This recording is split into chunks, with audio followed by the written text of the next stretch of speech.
They said the old cabin was cursed, but every night someone was digging beneath the floorboards. When Daniel found silver dust rising through the cracks, he realized the sister's father hadn't died by accident.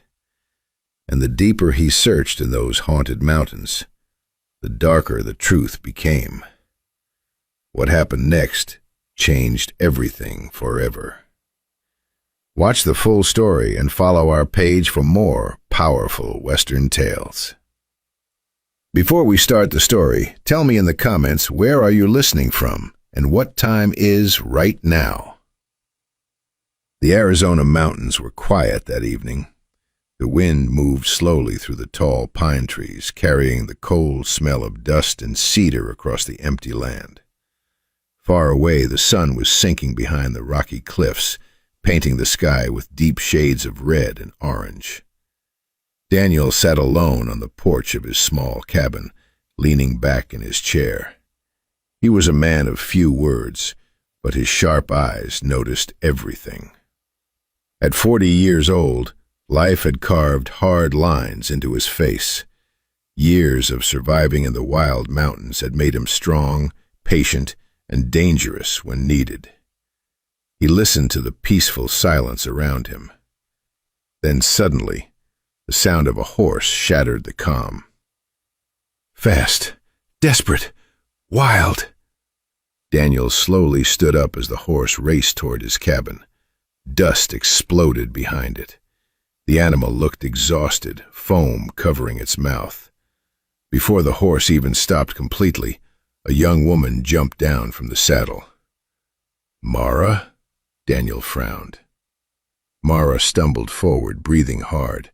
Her face was covered in dirt and sweat, and fear filled her tired eyes. She looked like she had not slept in days. "Daniel," she whispered weakly, "please, help us."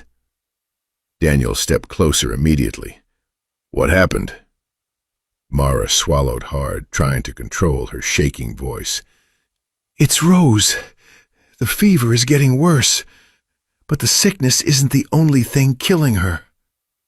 Tears filled her eyes. "Vance is back." Daniel's expression darkened instantly. "Still bothering your family?" Mara nodded. "He took our last cattle yesterday. This morning, he smashed every medicine bottle we had." Her voice cracked with anger and fear. "And before I left, he said he would return tonight for the deed to our homestead." Daniel's jaw tightened. "Why?" Mara looked down at the ground. "He says our father owed him a debt from the last chance mine." She looked back up with trembling eyes. "He says he came to collect." For several seconds, Daniel said nothing. Then he grabbed his hat, his revolver belt, and his rifle. "Take me to your sister." The ride to the sister's homestead felt cold and heavy. As they climbed higher into the mountains, the air became thinner. Dark clouds moved across the moon, covering the land in shadows. Finally, the old cabin appeared between the trees. It looked broken, lonely, almost dead. The wooden walls leaned slightly to one side, and the roof looked damaged from years of storms. The wind made the loose boards creak softly like whispers. Inside, the cabin felt even worse. The air smelled of sickness and fear. Candles flickered weakly near the fireplace. Rose lay upstairs in the loft bed. She looked pale and fragile beneath the blankets. Sweat covered her forehead, and her breathing came in weak, painful gasps. When she saw Daniel, her tired eyes widened slightly. "Daniel," she whispered. He moved beside the bed quietly. Rose reached out with trembling fingers. "He's under the house." Daniel frowned. "What?" "At night," she whispered fearfully, I hear metal striking stone beneath the floor. Her eyes filled with terror. He's not waiting for me to die. He's waiting for us to give up. Daniel looked around the room silently. Then something caught his attention. Near the fireplace floorboards, tiny silver particles shimmered faintly in the candlelight. He knelt down carefully. His fingers touched the dust. Silver ore. High-quality ore. Daniel's eyes narrowed instantly. This wasn't tracked in from outside, he muttered. Mara looked confused. What does that mean? Daniel slowly stood. It means Vance isn't trying to steal your ranch. He looked directly at the sisters. He's trying to steal what's buried under it. Both women stared at him in shock. Daniel pointed at the floor. Your father found silver here. A rich vein. His voice became colder. And Vance knows exactly where it is. Mara's face turned pale. That's impossible. No, Daniel said quietly. That's why your father died. The room became silent. Rose covered her mouth in horror. Ev. That night, Daniel left the cabin alone. He followed the narrow trails through the dark forest carefully, tracking Vance's movements like a wolf following blood. The moonlight barely reached the ground beneath the thick trees. Then, suddenly, Daniel stopped. His sharp eyes noticed broken glass hidden beneath pine needles. A trap. He crouched lower. More traps surrounded the area. Rusted wires stretched between rocks. Sharp metal pieces waited under leaves. One wrong step could destroy a man's legs. Daniel's face hardened. This wasn't made to scare people, he muttered. This was made to cripple them. For nearly an hour he carefully cleared the dangerous path. His anger grew with every trap he found. Vance wasn't just greedy. He enjoyed hurting people slowly. The trail finally led Daniel to the old grave mine. Most people avoided the place. Years ago, a cave-in had buried several miners alive inside.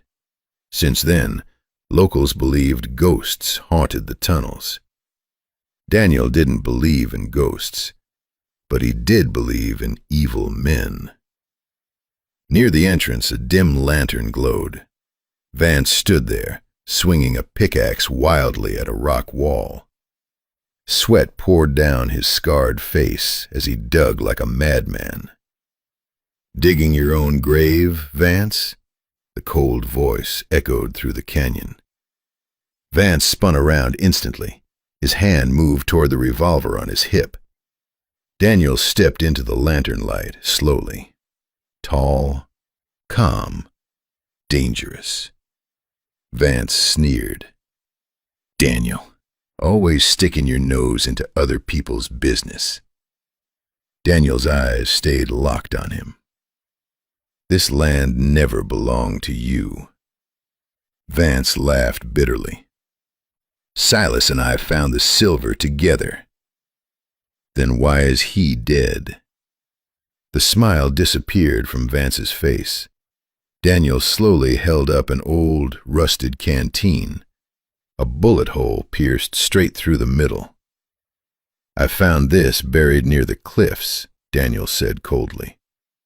A horse doesn't shoot a man's water supply. Vance's face twitched. You murdered him. For a moment, silence filled the mine. Then Vance exploded in rage. He was weak, he screamed. He wanted to register the claim and leave it to those girls. His eyes burned with madness. That silver should have been mine. Daniel's voice became ice. So you killed your partner. Vance pulled his revolver instantly, but Daniel moved faster. The fight was brutal, raw, violent. Vance fired once.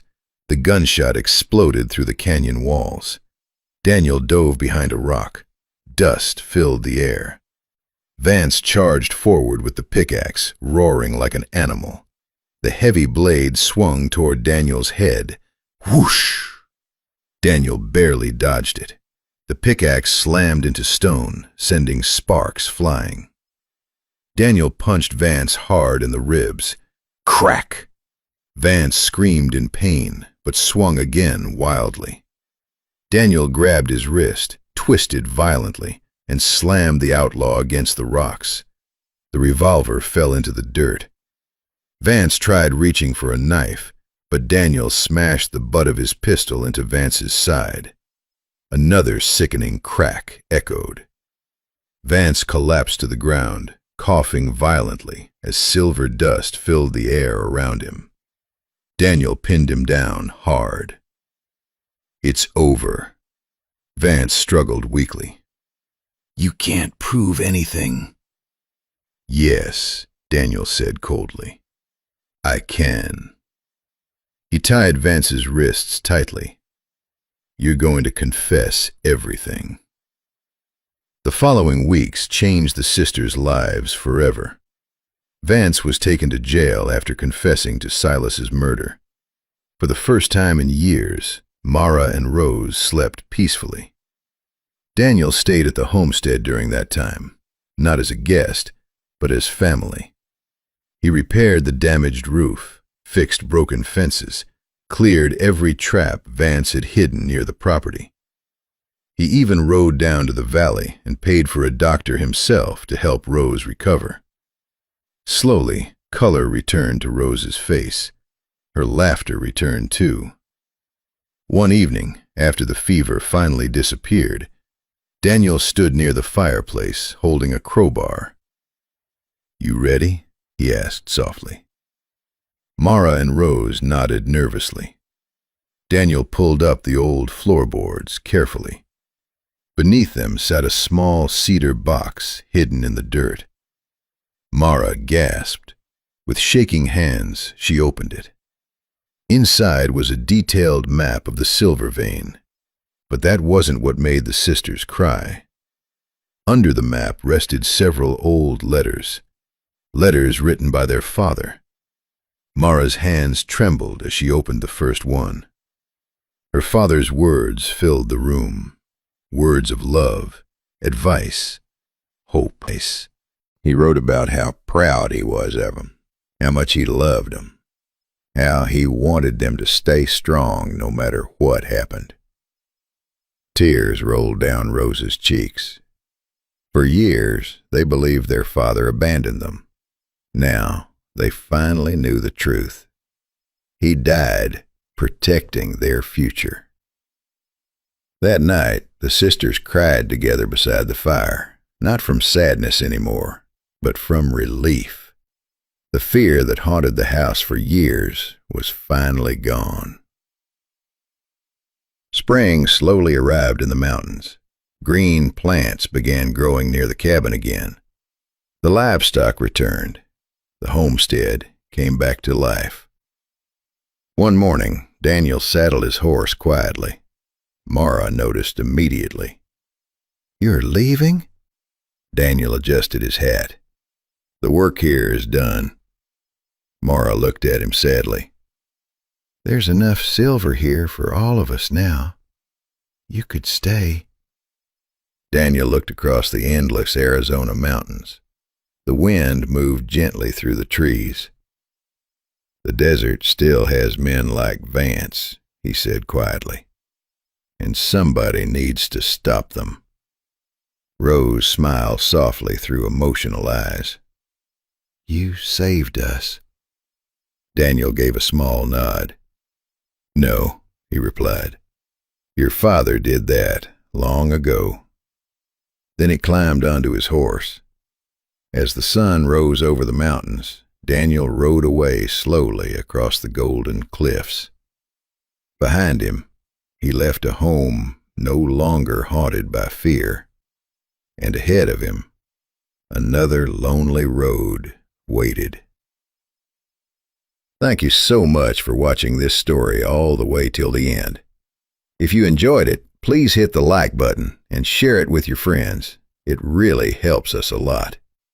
If you want to watch more exciting stories like this, don't forget to subscribe our page right now. Tell me in the comments, where are you listening from and what time is right now? And if this story touched your heart, please send some stars. Every single star gives us huge motivation to keep creating more amazing videos for you. See you in the next story. Take care of you, friends. Take